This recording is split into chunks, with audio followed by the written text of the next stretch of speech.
Hey everyone, हाजिर हूँ आपके लिए ब्लू बर्थडे एपिसोड 4 के हिंदी एक्सप्लेनेशन के साथ, जिसका टाइटल है rule of equivalent exchange. Episode 4 की स्टार्टिंग के इंट्रो में हम हारिन को देखते हैं जो कि चर्च में होती है, जिसे वहाँ की एक नन आकर स्यूजन की डिटेल्स देती है, जिसमें स्यूजन की एक बचपन की तस्वीर भी होती है। हारिन स्यूजन की तस्वीर को उठाती है और उसे देख रही होती है। तभी नन उसे स्यूजन के बारे में बताती है और कहती है कि वो एक शांत और समझदार स्वभाव का बच्चा था और जो उसे अडॉप्ट करने के लिए आए थे उन्होंने उसे देखते ही उसे अडॉप्ट करने के लिए बोल दिया था, क्योंकि वो उन्हें बिल्कुल उनके खोए हुए बच्चे की याद दिलाता था जो कि उनसे अम्यूजमेंट पार्क में खो गया था। नन उसे बताती है जब स्यूजन स्टूडेंट हुआ करता था तब वो कभी कभी वहाँ उनसे मिलने आ जाया करता था और जब भी वो आता था वो उनसे हारिन के बारे में ही बातें करता रहता था, क्योंकि वो हारिन को बहुत ही ज़्यादा पसंद करता था, जिसे सुनकर हारिन इमोशनल हो जाती है। यह इंट्रो खत्म होता है और हम अगले सीन में हारिन को हेमी नूनी के कैफे में देखते हैं, जहां हारिन हेमी नूनी से थोड़ा हिचकिचाते हुए स्यूजन के बारे में पूछती है और हारिन के कुछ बोलने से पहले ही हेमी नूनी उसे बोलती है कि हारिन तुम्हें शायद ये बात पता ना हो, लेकिन स्यूजन को मेरे पेरेंट्स ने अडॉप्ट करा था। और हेमिन खुद को ब्लेम करते हुए कहती है कि शायद मेरी ही वजह से स्यूजन की डेथ हो गई, क्योंकि जब से वो वापस घर लौटी थी तभी से स्यूजन और उसके पेरेंट्स के बीच थोड़ी दूरियां बढ़ गई थी। हेमिन कहती है उस समय मैं बहुत खुश थी क्योंकि मुझे मेरे पेरेंट्स वापस मिल गए थे, लेकिन स्यूजन के लिए ये सब इतना अचानक से हुआ था जिससे शायद वो हर्ट हुआ होगा। स्यूजन के बारे में सोचते सोचते हारिन वापस घर आ जाती है और स्यूजन की आईडी लॉगिन करने की कोशिश करती है, लेकिन वो लॉगिन नहीं होती। फिर वो स्यूजन के कैमरे से फ़ोटो खींचने की सोचती है, जिसके लिए वो उसकी रिफिल भी चेंज करती है, लेकिन उससे भी उसका कैमरा वर्क नहीं करता। अब हारिन के पास और कोई ऑप्शन नहीं होता है सिवाय उन 7 फोटोज़ के जो कि उसके पास लास्ट बची होती है, जिसमें से वो एक फ़ोटो जो कि 27 मई 2011 की होती है उस फोटो को उठाती है और स्यूजन को किसी भी हालत में वापस लाने के लिए लैंप पर डाल देती है। और इस बार भी डेट के जलते ही हारिन एक बार फिर पास में चली जाती है। पास में जाते ही हारिन के कानों में बजिंग होने लगती है, जिसे वो नोटिस करती है और कहती है ऐसी ही बजिंग उसके कानों में लास्ट टाइम भी हुई थी जब उसका पास में टाइम अप हो गया था। हारिन खुद से ही मन में कहती है इस बार मुझे बजिंग होने से पहले ही सब कुछ ठीक करना होगा, जिसके लिए हारिन घड़ी में टाइम देती है जो कि 11:05 हो रहे होते हैं, जो देखकर हारिन क्लास से बाहर जाने के लिए उठती ही है, लेकिन टीचर की वजह से नहीं जा पाती, क्योंकि टीचर उसे क्वेश्चन देते हैं और कहते हैं पहले तुम ये क्वेश्चन सॉल्व करो उसके बाद तुम जा सकती हो। हारिन सोचती है इस क्वेश्चन को इजीली सॉल्व कर लेगी, लेकिन जैसे ही वो उस क्वेश्चन को सॉल्व करने जाती है वो वापस आ जाती है क्योंकि वो क्वेश्चन सॉल्व नहीं कर पा रही होती। क्लास के बाद स्यूजन हारिन के ऊपर हंसते हुए कहती है कि वो बहुत ही ईजी क्वेश्चन था, वो भी तुम सॉल्व नहीं कर पाई, जिसमें हारिन मुंह फुलाते हुए कहती है मैं भी क्वेश्चन सॉल्व करने में बहुत अच्छी हुआ करती थी। स्यूजन हारिन की बात को कट करते हुए कहती है और उसे याद दिलाती है कि तुमने मुझे पिछले हफ्ते मेरी हेल्प करने का वादा किया था, तुम भूल तो नहीं गई। हारिन को पता नहीं होता कि स्यूजन उससे किस हेल्प के बारे में बोल रही है, लेकिन वो ऐसे ही स्यूजन को हाँ बोल देती है कि उसे याद है, क्योंकि वो स्यूजन को वापस से नाराज़ नहीं करना चाहती थी। स्यूजन कहती है गलती से भी मत भूलना, क्योंकि मेरे पास बस आज का ही टाइम बचा है। तभी दोनों चलते हुए स्कूल के हॉल में आते हैं, जहाँ स्यूजन किम ये यंग को हक करती है और हारिन उन सबसे पूछती है कि तुम ये सब यहाँ क्या कर रहे हो, जिसमें स्यूजन कहता है हम फोटो कंटेंट के पोस्टर को देख रहे हैं। हारिन पूछती है क्या तुम इसमें भाग लेना चाहते हो, जिसमें स्यूजन कहता है ये क्या बोल रही हो, हम सब ने पहले ही डिसाइड करा था कि हम इसमें एक साथ साइन अप करेंगे, क्या तुम भूल गई। जिसमें किम ये यंग उसका साथ देते हुए कहता है हाँ तुम आजकल बहुत ही वियर्ड सा बिहेवियर कर रही हो, और सबके सब उसे घूर कर देखने लगते हैं। तभी सिचुएशन को ठीक करने के लिए हारिन हंसते हुए कहती है मैं बिल्कुल ठीक हूँ, मैं तो बस ऐसे ही मजाक कर रही थी। वो सुनकर स्यूजन कहती है इस बार लेट मत होना, वरना इस बार मैं तुमसे अपनी फ्रेंडशिप तोड़ दूंगी। हारिन भी कहती है बिल्कुल नहीं होंगी, और वो पूछ ही रही होती है कि उसे करना क्या होगा। तभी स्यूजन कहती है उसका ब्लड शुगर लो हो रहा है, जिसमें किम योंग उसे वहाँ से ले जाता है और हारिन को पता ही नहीं चल पाता कि उसे आखिर स्यूजन की हेल्प करनी किस चीज़ में है। नेक्स्ट सीन में हम उन सबको स्कूल के कैफेटेरिया में देखते हैं, जहाँ वो सब लंच करते हुए फोटो कंटेंट के बारे में बात कर रहे होते हैं, लेकिन हारिन सिर्फ स्यूजन को ही देख रही होती। तभी स्यूजन हारिन से पूछती है कि वो फोटो कंटेंट के लिए किस तरह की फोटो क्लिक करेगी। तभी स्यूजन अपना लंच फिनिश करके वहाँ से उठता है और उसे कुछ इंपॉर्टेंट काम है बोलकर वहाँ से चले जाता है। स्यूजन के जाते ही हारिन भी वहाँ से चली जाती है और स्यूजन की आईडी को ओपन करके डायरी पढ़ती है, जिसमें स्यूजन लिखता है मैं उनकी रियल फैमिली कैसे बनूंगा, ये सोचकर ही मुझे डर लगता है और बहुत थकावट भी होती है, क्या मैं उनके कभी क्लोज आ भी पाऊंगा या नहीं। ये पढ़ने के बाद हारिन स्यूजन के पास जाती है, जो कहीं बैठा होता है और अपनी मॉम को उसके बिहेवियर की माफ़ी के लिए मैसेज टाइप कर रहा होता है, लेकिन वो उसे सेंड करने से संकोच कर रहा होता है। तभी स्यूजन वो मैसेज डिलीट करता है और दूसरा मैसेज टाइप करता है और अपनी मॉम को आज रात डिनर के लिए इन्वाइट करता है, लेकिन वो उस मैसेज को भी सेंड नहीं कर पाता। लेकिन तभी वहाँ हारिन आ जाती है और वो स्योजुन की मदद करने के लिए कहती है। वो स्योजुन से उसका फ़ोन मांगती है और उस मैसेज को सेंड कर देती है, जिसमें स्योजुन कहता है, ये तुमने क्या कर दिया। हारिन मुस्कुराते हुए कहती है, किसी को भी मनाने का पहला स्टेप यही है, उसे इनवाइट करना। जिसमें स्योजुन कहता है अगर उन्होंने रिप्लाई नहीं करा तो, और उसके इतना बोलते ही उसकी मॉम का रिप्लाई आ जाता है।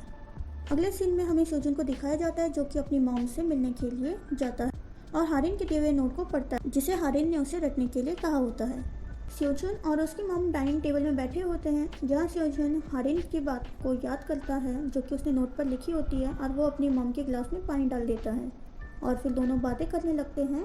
और स्योजुन हंसकर अपनी मॉम की सारी बातों का रिप्लाई करता है और उनसे बात करता है जैसे कि हारिन ने अपनी नोट में लिखा होता है। उधर हारिन भी स्योजुन का पीछा करते हुए वहाँ पहुँच जाती है और उस पर नजर रख रही हो। इसके बाद स्योजुन और उसकी मॉम वहाँ से डिनर करके बाहर चले जाते हैं। हारिन देखती है स्योजुन ने अपना नोट वहीं पर गिरा दिया है और हारिन भी खुद अपना फ़ोन वहीं पर भूल जाती है, जिस पर स्योजुन का कॉल आ रहा होता है। वहीं दूसरी तरफ हम स्योजुन और उसकी मॉम को देखते हैं जो वॉक करते करते बात कर रहे होते हैं।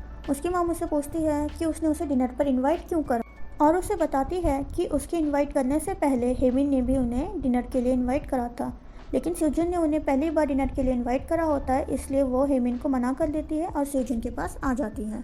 वो स्योजुन से उसके व्यवहार के लिए माफ़ी मांगती है और कहती है तुमने जो भी उस दिन कहा था वो एक तरह से सच ही था, कि हमने तुम्हें अडॉप्ट सिर्फ इसीलिए करा था क्योंकि हम हेमिन को भूल नहीं पाए थे, और तुम्हारी आँख, नाक और मुंह सबके सब उसी की तरह था और तुम उसी की तरह लेफ्ट हैंडेड भी थे। और उसकी मॉम कहती है पहले हमें रिग्रेट भी हुआ तुम्हें उसके बदले रखकर, लेकिन फिर तुम्हें 1-2 साल पालने के बाद मुझे फील हुआ क्या होगा अगर तुम हेमिन की तरह गायब हो जाओगे, तो मैं क्या करूँगी, मैं कैसे जीऊँ।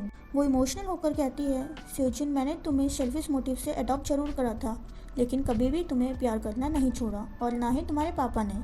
जो सुनकर स्योजुन भी इमोशनल हो जाता है और उनसे उन्हें गलत समझने के लिए माफ़ी मांगता है।